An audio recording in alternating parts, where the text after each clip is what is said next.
हाँ बच्चों, अब हम कक्षा 12 के अगले वीडियो में आते हैं। जो चैप्टर अपना चल रहा था नाभिक वाला, चैप्टर नंबर 13, एक डेरिवेशनल पार्ट यहाँ से स्टार्ट कर रहा हूँ। सीधा सीधा आप बता सकते हो। तो अगला एक करेंगे रदरफोर्ड-सॉडी का नियम या रेडियो एक्टिव क्षय नियम। कौन सा है बेटा? रदरफोर्ड-सॉडी का नियम, या इसी को दूसरे नाम से जाना जाता है या रेडियो एक्टिव क्षय नियम। रदरफोर्ड-सॉडी का नियम या रेडियो एक्टिव क्षय नियम। यानी कि हमने रेडियो एक्टिवता में देखा, किसके अंदर देखा? रेडियो एक्टिवता के अंदर। तो रेडियो एक्टिवता के अंदर आपने दो बातें देखी। पहली बात क्या थी कि रेडियो एक्टिवता में क्या हो रहा था? अपने पास पदार्थ स्वतः ही विखंडन कर रहा था। रेडियो एक्टिवता में क्या हो रहा था?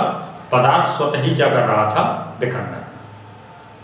यानी कि छोटे छोटे अन्य पदार्थों में टूट रहा था, स्वतः ही टूट रहा है। तो जब पदार्थ स्वतः ही टूटता है तो कब कौन सा उसका नाभिक टूटेगा, कौन सा न्यूक्लियन विखंडित होगा, इसके बारे में कहना असंभव है।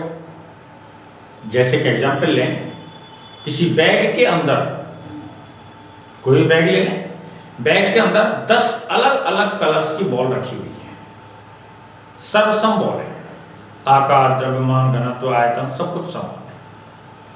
हमें देखना नहीं है, 10 बॉल रखी हुई है, उनमें से एक रेड कलर की बॉल निकालनी है, लाल रंग की बॉल निकालनी है। तो लाल रंग की बॉल निकलने की प्रायिकता क्या होती है? लाल रंग की बॉल निकालनी है तो लाल रंग की बॉल निकालने की प्रायिकता क्या होती है? प्रायिकता का बेसिस क्या है अपने पास? यहाँ लाल रंग की बॉल निकली, हो सकता है वो सबसे पहले निकल जाए। अपन ने हाथ डाला बैग में, बॉल निकाली, तो हो सकता है सबसे पहला नंबर ही रेड कलर की बॉल का हो, और हो सकता है 10वें नंबर पर आए। नहीं है क्या? हो सकता है सबसे पहले आ जाए और हो सकता है 10वें नंबर पर आए। दोनों ही स्थितियां अपने पास। तो कहने का मेरा तात्पर्य है कि जो रेडियो एक्टिवता होती है ये एक यादृच्छिक घटना होती है। क्या होती है? यादृच्छिक घटना। अब इसमें कौन सा नाभिक कब विखंडित होता है, कब विखंडित नहीं होता, इसको देखना तो पड़ेगा, समझना तो पड़ेगा। तो इसके लिए रदरफोर्ड और सॉडी दो वैज्ञानिक हुए थे। कौन कौन से वैज्ञानिक थे? रदरफोर्ड एवं सॉडी, दो वैज्ञानिक हुए थे। इन रदरफोर्ड और सॉडी वैज्ञानिकों ने रेडियो एक्टिवता को समझने के लिए एक नियम दिया। रेडियो एक्टिवता को समझने के लिए क्या दिया? एक नियम दिया। इस नियम को रदरफोर्ड-सॉडी का नियम कहते हैं। इस नियम को कौन सा नियम कहते हैं बेटा? रदरफोर्ड-सॉडी का नियम कहते हैं, या रेडियो एक्टिव क्षय नियम कहते हैं, या रेडियो एक्टिव क्षयता का नियम कहते हैं, या चरघातांकी नियम कहते हैं। चार नाम इसके: रदरफोर्ड-सॉडी का नियम, रेडियो एक्टिव क्षय नियम, रेडियो एक्टिव क्षयता का नियम, या रेडियो एक्टिव चरघातांकी नियम। ठीक है। इस नियम के अनुसार उन्होंने बताया था कि कोई भी पदार्थ उपस्थित है, और पदार्थों क्या उपस्थित है? नाभिक। तो नाभिकों के विघटन की दर का मान, नाभिकों के विघटन की दर का मान उसमें उपस्थित नाभिकों की संख्या के समानुपाती होता है। मतलब कहना क्या चाह रहे हैं? हमारे पास एक तो 100 रुपए हैं और एक हमारे पास 5000 रुपए है। 5 दिन का खर्चा चलाना है कम से कम। तो किस अवस्था में पैसे का खर्च ज्यादा होगा? अनुमान लगा सकते हैं 5000 वाले। क्यों 5000 ज्यादा है? अरे वो बात अलग है, जरूरत की चीजें तो हर अवस्था में लानी पड़ेंगी। 5000 ज्यादा तो हाँ अभी तो है, लेकिन 100 आएंगे तो खर्चे की दर डायरेक्टली क्या हो जाएगी? कम हो जाएगी, और 5000 होने पर खर्चे की दर डायरेक्टली क्या हो जाएगी? बढ़ जाएगी। सेम प्रोसेस यहां पे था। तो इस प्रोसेस में क्या है कि रदरफोर्ड-सॉडी के नियम के अनुसार, रेडियो एक्टिव क्षयता के नियम के अनुसार, तो रदरफोर्ड-सॉडी या रेडियो एक्टिव क्षयता का जो नियम एक्सप्लेन किया, उन्होंने बताया था कि कोई भी पदार्थ है, कोई भी पदार्थ, उस पदार्थ में उपस्थित नाभिकों की संख्या, कोई पदार्थ है उस पदार्थ में उपस्थित नाविकों की संख्या का मान उस समय पर, जिस समय पर नाविक है उस समय पर, ठीक है, उपस्थित नाविकों की संख्या उस समय पर नाविकों के विखंडन की दर के समानुपाती होती है। ठीक है, अब मैं मान के चल रहा हूं कि माना किसी समय पर पदार्थ में उपस्थित नाविकों की संख्या है n, किसी समय पे नाविकों की संख्या क्या है n, और इन n नाविकों में से dt समय में dn नाविक विखंडित हो जाते हैं। छोटा सा समय लिया, छोटे से नाविक लिए, dt समय में कितने नाविक विखंडित हो जाते हैं, dn। तो अपने पास विखंडन की दर क्या आ रहा है बेटा, विखंडन की दर समानुपाती क्या हो जाता है, नाभिकों की संख्या। विखंडन की दर समानुपाती नाभिकों की संख्या। विखंडन की दर को कैसे लिखेंगे, dn बटे dt से।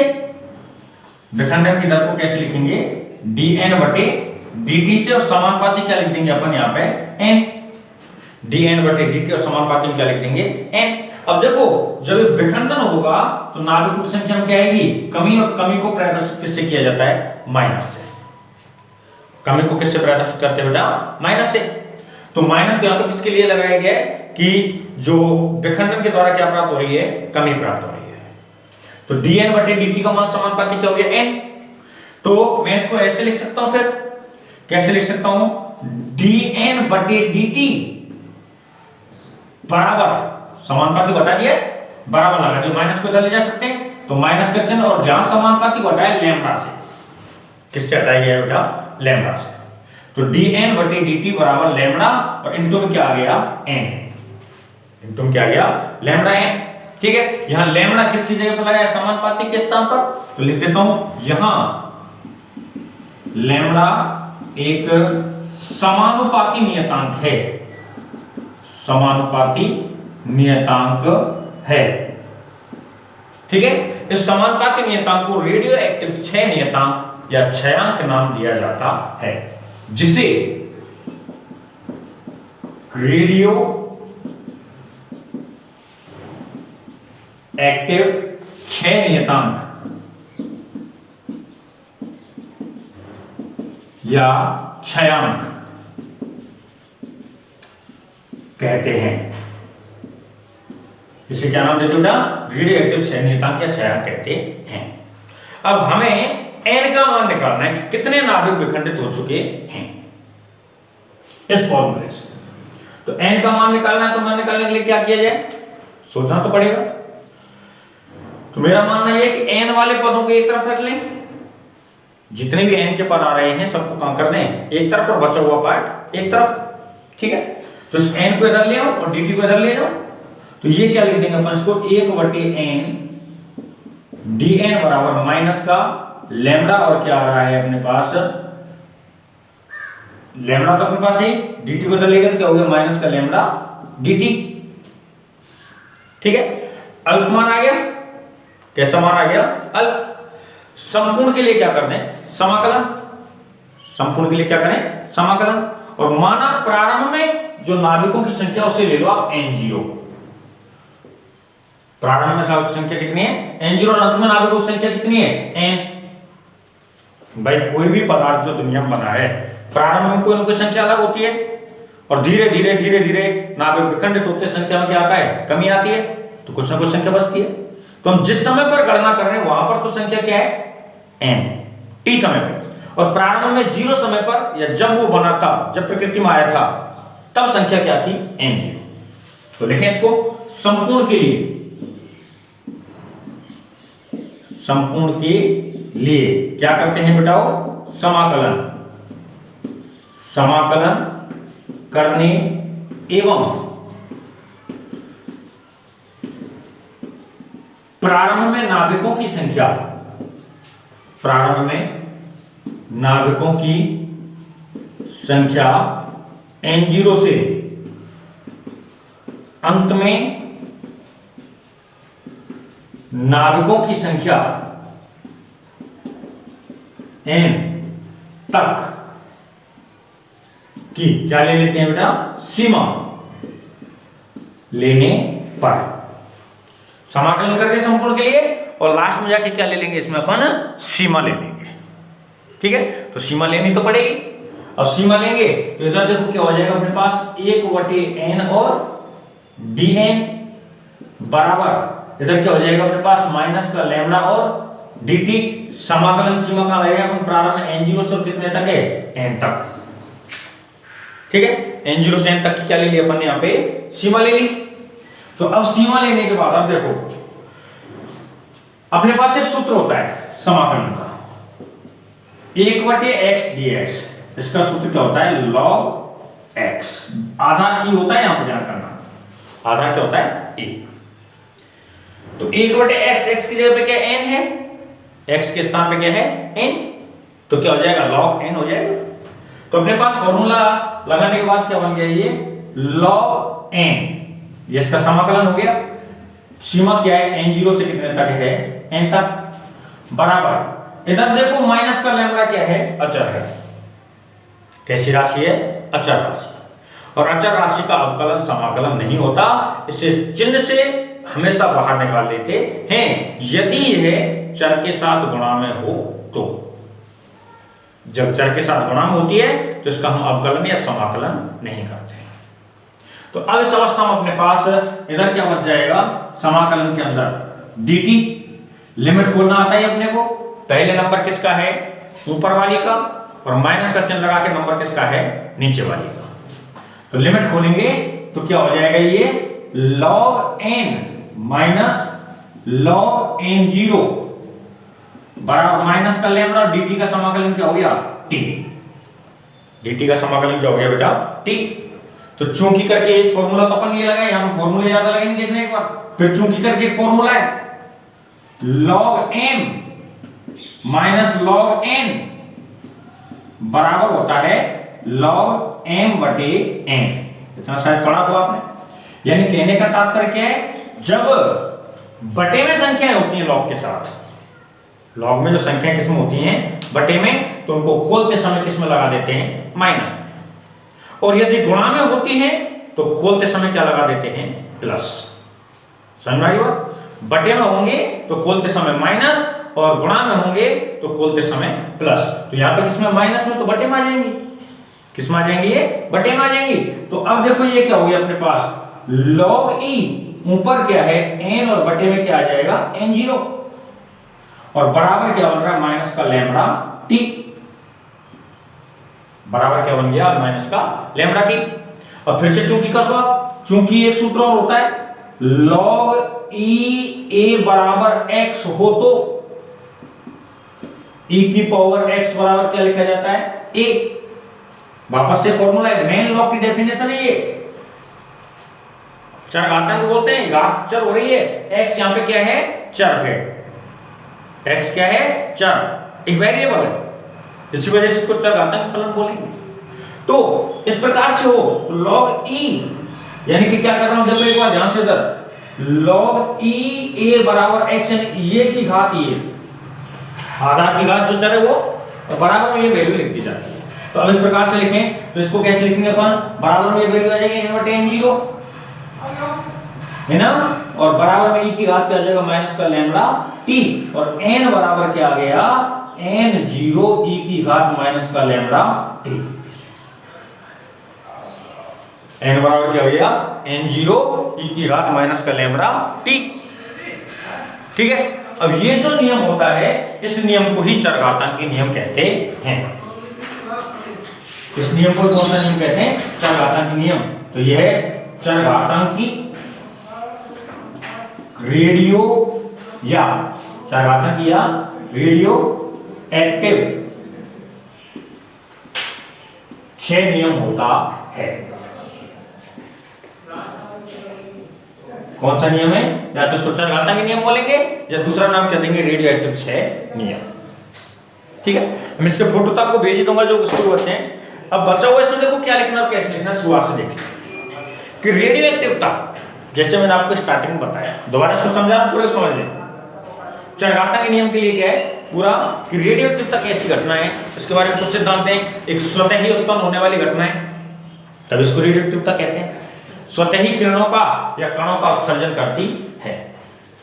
तो रेडियो एक्टिवता कैसी है? रेडियो एक्टिवता मेन लाइन लेते हैं, उसके बाद पैराग्राफ चेंज करके पॉइंट डाल देंगे 1 2 3। स्वतः उत्पन्न होने वाली घटनाएं, ठीक है। प्रायिकता पर आधारित घटना होती है, किस पर आधारित होती है? प्रायिकता पर आधारित घटना होती है। और प्रत्येक नाभिक की, तीसरा पॉइंट है, पहला पॉइंट तो है स्वतः उत्पन्न होने वाली घटनाएं, दूसरा प्रायिकता पर आधारित, और तीसरा क्या है? प्रत्येक नाभिक के विखंडित होने की संभावना क्या होती है? समान। पैराग्राफ चेंज करके लेंगे, स्टार्टिंग कोई पॉइंट नहीं है। इसी के आधार पर रदरफोर्ड एवं सोडी वैज्ञानिकों ने नियम दिया, जैसे चरघातांकी नियम, रदरफोर्ड सोडी का नियम, रेडियोएक्टिव क्षयता का नियम या रेडियो एक्टिव क्षय नियम कहते हैं। इस नियम के अनुसार, सीधा लिख देता मैं कि रेडियो एक्टिव क्षयता नियम के अनुसार किसी पदार्थ में उपस्थित नाभिकों की संख्या, पदार्थ में उपस्थित नाभिकों की संख्या उस समय पर विखंडन की दर के समानुपाती होती है। पदार्थ में उपस्थित नाभिकों की संख्या उस समय पर विखंडन की दर के समानुपाती होती है। एट दैट पॉइंट, प्रारंभ की बात नहीं कर रहा, अंत की बात नहीं कर रहा, उस समय पर विखंडन किस हिसाब से हो रहा है उसकी दर के समानुपाती होती है। तो मान के चल रहा हूं कि किसी भी पदार्थ में जो नाभिकों की संख्या है वो है n। किसी पदार्थ में नाभिकों की संख्या कितनी है? n है। और dn नाभिक विखंडित हो जाते हैं कितने समय में? dt समय में। नाभिकों की संख्या n है, dn नाभिक विखंडित हो जाते हैं कितने समय में? dt समय में। तो इस हिसाब से अपने पास विखंडन की दर समानुपाती क्या हो गया? नाभिकों की संख्या की। अब उस विखंडन होगा, क्या होगा? विखंडन होगा। तो ध्यान से सोचिए, विखंडन हमेशा कमी करता है, वृद्धि नहीं करेगा। तो विखंडन में कमी आएगी और कमी को किससे रिप्रेजेंट कर देते हैं? माइनस। तो माइनस का dn बटे dt समानुपाती है, या समानुपाती को हटाया जाता है किससे? लैम्बडा से। किससे हटाया जाता है? लैम्बडा से। माइनस को इधर लिखो चाहे इधर लिखो, एक ही बात है। माइनस समानुपाती को लैम्बडा से हटाया, इस लैम्बडा को हम यहाँ 6 नियतांक या क्षयांक कहते हैं। लैम्बडा को क्या नाम देते हैं? 6 नियतांक या क्षयांक। लैम्बडा का जो नाम क्या है? 6 नियतांक या क्षयांक कहते हैं। अब मुझे n का वैल्यू निकालना है कि कितने नाभिक बचे हुए हैं। अपने को क्या करना है? साइंटिस्ट क्या चाह रहे थे कि अपने को किसकी वैल्यू निकालनी है? n की, कि कितने नाभिक बचे हुए हैं निकालना तो पड़ेगा। अब निकालने के लिए साइंटिस्ट ने क्या किया? जैसे अपन पढ़ चुके हैं, 12th क्लास में आ चुके हैं, साइंस पढ़ रहे हैं, तो जिस किसी पर्टिकुलर वेरिएबल को या वैल्यू को काउंट किया जाता है उसे समीकरण के हमेशा एक पक्ष में रखो और बचा हुआ जो भी है उसको अलग पक्ष में रखो। तो हमने n की वैल्यू निकालनी है तो n को इधर ले आया, n और dn वाला है, n वाला जो भी पार्ट है वो यहां पे लिख दिया, बचा हुआ अलग। अब देखो बेटा, dn अल्प नाभिक है, dn कैसे नाभिक है? अल्प। तो संपूर्ण के लिए क्या करेंगे? समाकलन। संपूर्ण के लिए क्या करेंगे? समाकलन। तो संपूर्ण के लिए समाकलन कर दें और प्रारंभ में नाभिकों की संख्या मानी हमने n0। प्रारंभ में नाभिकों की संख्या क्या मानी? n0 से अंत में जो नाभिकों की संख्या है उसे मान लेते हैं n। तो प्रारंभिक नाभिकों की संख्या n0 से अंतिम नाभिकों की संख्या n तक की सीमा लेने पर संपूर्ण के समाकलन क्या सीमा ले ली, माना गया। अब देखो, समाकलन के लिए सूत्र होता है 1/x का समाकलन क्या होता है? log x, या log x का अवकलन क्या होता है? 1/x। तो अपन ने फॉर्मूला लिख दिया, तो ये 1/n का समाकलन क्या हो गया? log n। क्या हो गया? log n। बचा हुआ लैम्बडा यहाँ पे जो है अचर राशि से बाहर आ जाएगा, dt बचेगा। अब log n में लिमिट खोली, लिमिट कैसे खोलते हैं? Upper limit minus lower limit. और अपने भाषा में बोले तो पहले ऊपर वाली का नंबर और माइनस का चिन्ह लगा के नीचे वाली का नंबर है। तो लिमिट खोल दिया, फिर log का एक फॉर्मूला लगाया। log का फॉर्मूला क्या है? ध्यान से सुन लेना कि प्लस में होते हैं तो वो गुणा में होते हैं। प्लस में होते हैं जब दो अलग अलग पद log के समान आधार पर तो उनका गुणा किया जा सकता है, और जब माइनस में होते हैं तो उनका हमेशा भाग देना पड़ता है। या उल्टा बोल दो, गुणा में होते हैं तो प्लस में खोल सकते हैं और भाग लग रहा हो तो माइनस में खोल सकते हैं। तो हमने फॉर्मूला लगाया, m/n के रूप में आ गया। अब फिर से जो चरघातांकी की मेन डेफिनेशन जहां से होती है, log की लघु गुणक जो अपन बोलते हैं, मुख्य परिभाषा निकलती है उस फॉर्मूले से निकलती है। चरघातांकी क्यों बोलते हैं? यहाँ पे ई एक्सपोनेंशियल की जो पावर है वो कैसी है? चर है, एक वेरिएबल है। तो ई की पावर एक्स के रूप में हो तो अपन क्या लिख देते हैं? जो ये वैल्यू है ये तो इसका मुख्य मान हो गया लॉग का, इस प्रकार से लिख सकते हैं ई की घात ऐसे बराबर में इस प्रकार से अपन लिखेंगे। तो कंपैरिजन केस पर इसका तो ई की जगह पर तो ई रहेगा, घात क्या है? एक्स, एक्स की जगह पे ये वैल्यू है और बराबर में जो भी वैल्यू है वो क्या है? मान रहेगा। तो मान आ गया, n का मान निकालना है, पक्षांतर कर दिया। ठीक है। अब इसके बाद एक लाइन और लिख करके ग्राफ और बनता है इसमें कि नाभिकों की संख्या, ये आए हुए क्वेश्चन और है, जो ग्राफ है वो आए हुए क्वेश्चन में और है। मैं इस ग्राफ को इधर बना देता हूं, यहां पे नाभिकों की संख्या, ठीक है, समय के साथ ग्राफ बनाना है। तो समय एवं नाभिकों की संख्या के मध्य चरघातांकी ग्राफ निम्न प्रकार का बनता है। अब चरघातांकी ग्राफ बनाना है, कौन सा ग्राफ बनाना है बेटा? चरघातांकी ग्राफ। और मैं आपको कई बार बता चुका हूं, समय के साथ कोई भी ग्राफ बनेगा तो समय को कौन से अक्ष पर लिया जाएगा बेटा? वो एक्स अक्ष पर। ठीक है। और इधर क्या ले लेते हैं? नाभिकों की संख्या। चरघातांकी रूप में डिपेंडेंट है तो चरघातांकी का ग्राफ एज ए व्युत्क्रमानुपाती होता है। यहां पे लिख दो n बराबर n0 e की घात माइनस का लैम्डा t, और ये इसका क्या होता है? ओरिजिन। ठीक है। अब यहां एक वैल्यू आएगी जो जस्ट मेरा अगला एक वीडियो आएगा उसमें लाऊंगा उसको। ये जो समय है अगर इसका मान 1/t हो या 1/λ हो, ये जो समय है इसका मान क्या हो? 1/λ। तो यहां उपस्थित नाभिकों की संख्या हो जाती है n0/e। ये हम अगले वाले वीडियो में एक्सप्लेन करेंगे। ठीक है। तो ये है अपने पास रेडिएटिव सहायता का नियम। अब वापस से मैं आपको बता रहा हूं लिखना क्या है, कैसे है। तो सबसे पहले एडिंग का अपन डाल लेंगे, ब्लैंक स्टार्टिंग लिखेंगे रेडियो एक्टिवता, पैराग्राफ चेंज करके पॉइंट डाल के लिखेंगे। नंबर 1 स्वतः उत्पन्न होने वाली घटना है। अगली लाइन में पॉइंट नंबर 2 प्रायिकता पर आधारित घटना होती है। अगली लाइन में पॉइंट नंबर 3 प्रत्येक नाभिक के विखंडित होने की प्रायिकता एक समान होती है। Paragraph change. अपॉइंट इसी के आधार पर रदरफोर्ड एवं सोनी ने एक नियम दिया जिसे रदरफोर्ड सोनी का नियम, चरघातांकी नियम, रेडियोएक्टिव क्षयता का नियम या रेडियोएक्टिव क्षय नियम कहते हैं। इस नियम के अनुसार इस नियम के अनुसार क्या देखें लिखेंगे। इस नियम के अनुसार किसी भी पदार्थ में उपस्थित नाभिकों की संख्या का मान, किसी भी पदार्थ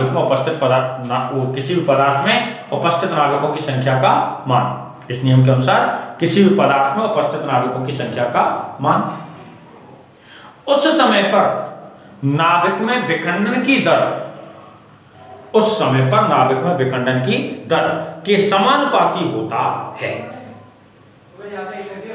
यदि नाभिक में उपस्थित नाभिकों या यदि पदार्थ में उपस्थित नाभिकों की संख्या क्या है?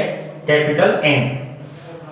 उपस्थित नाभिकों की संख्या कैपिटल N है, जिनमें से dt समय में dn नाभिक विखंडित हो जाते हैं। dt समय में कितने नाभिक विखंडित हो जाते हैं? dn। तब ये उतर जाएगा, फिर ये उतर जाएगा और लास्ट में ये वाला बनकर क्या बन जाएगा? चित्र बन जाएगा।